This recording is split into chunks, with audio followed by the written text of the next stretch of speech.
Das Leben ist wie ein Brezel. Manchmal ist sie bockstarrig, manchmal ist sie so lummelig, dass man sie schlotzen muss, anstatt zum Beißen.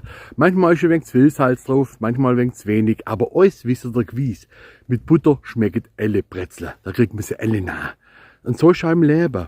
Leute, die Butter des Lebens, das ist die Gelassenheit, der Humor. Also schmiert überall auch mal ein wenig Gelassenheit drauf, ein wenig Humor.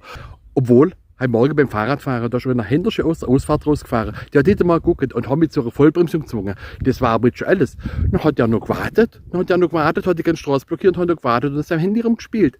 Ich war gerade kurz vorm Ansteigen und denke, nein Axel, da wird ja ein Video drehen zum Thema Gelassenheit und Humor. Man sieht ja in der Leute dran rein. Vielleicht hat derjenige auch Probleme gehabt oder hat auch körperliche Einschränkungen, dass er es vielleicht gar nicht hört und sieht und so halt trotzdem Auto fährt. Ich meine, der muss ja auch von A nach B kommen. Man muss ein Verständnis sein für jeden Mensch heutzutage. Ich habe dann für mich gedacht, ja Axel, jetzt bepperst du hinten einen Aufkleber drauf auf deinen Rucksack und da stand dann drauf, ich bremse auch für Granatesäckel oder ich würde am liebsten sagen für Analöffnungen, aber ja, ich wünsche nur einen schönen Sonntag, bleibt gechillt, bleibt entspannt, bleibt locker, so wie ich, überhaupt nicht aufgeregt, setzt die Sonnenbrille auf und sagt, ja komm, verschwindet jetzt endlich mal der Hahn rum, jetzt kommt schon die nächste Leute, sowas von auf der Sack, ohne Witz.